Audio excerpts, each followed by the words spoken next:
زه د مني په موسم کې په نرګس باندې مین یم. زه د مني په موسم کې په نرګس باندې مین یم. د رنځورو غزلونو سرودونو د وطن یم. زه د سرو د ژیړو پاڼو د ورغویو کرښې لولم.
مننه کروان صاحب، غزل مورد ډیر عالی و.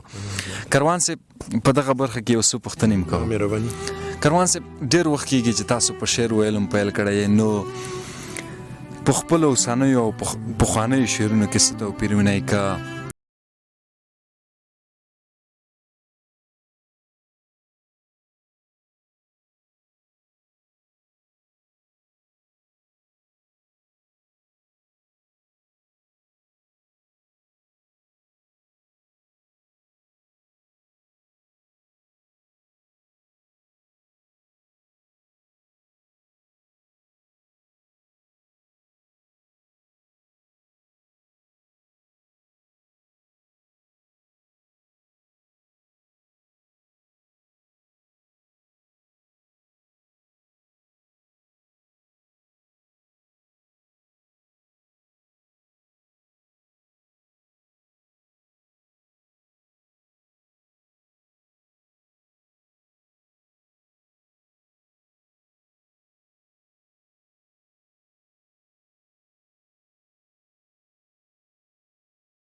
شعر یوه ښکلا ده، شعر یوه سلیقه، د هر چا بېله بېله سلیقه وي.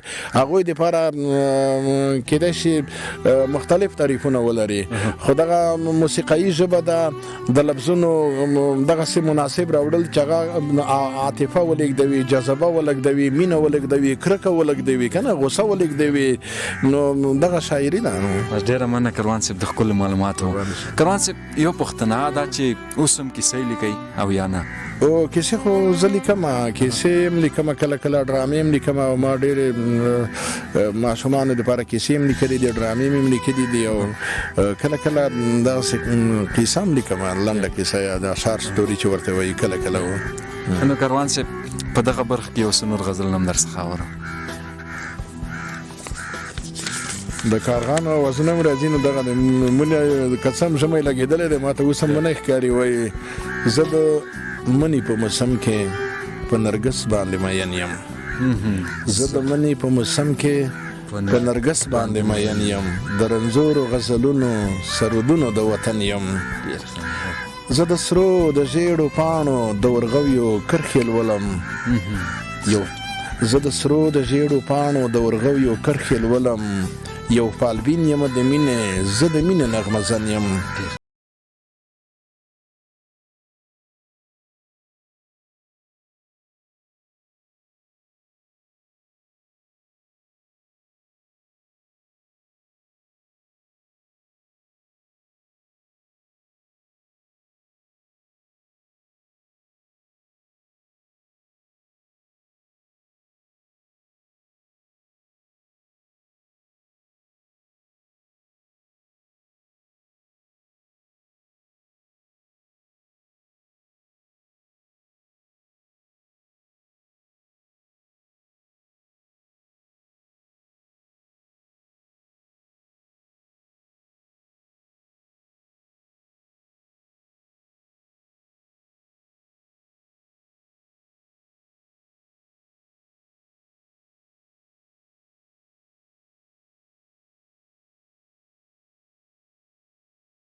دا هیله ده او نورو ته هم دا هیله ده. مننه، ډېره مننه کروان صاحب دا چې موږ ته موخ راکړه. خوشحاله اوسئ. ډېره مننه، تاسو نه مننه. د شاعرانو د پاڼې خوږو مینوالو، دا و د کروان لالا سره یو کوچنی شانتي مرکه. تر بله بیا چې موږ د بل شاعره پورې ځو، نو تر هغې در څخه زه عصمت پاچا او یاد صاحب اجازه اخلو.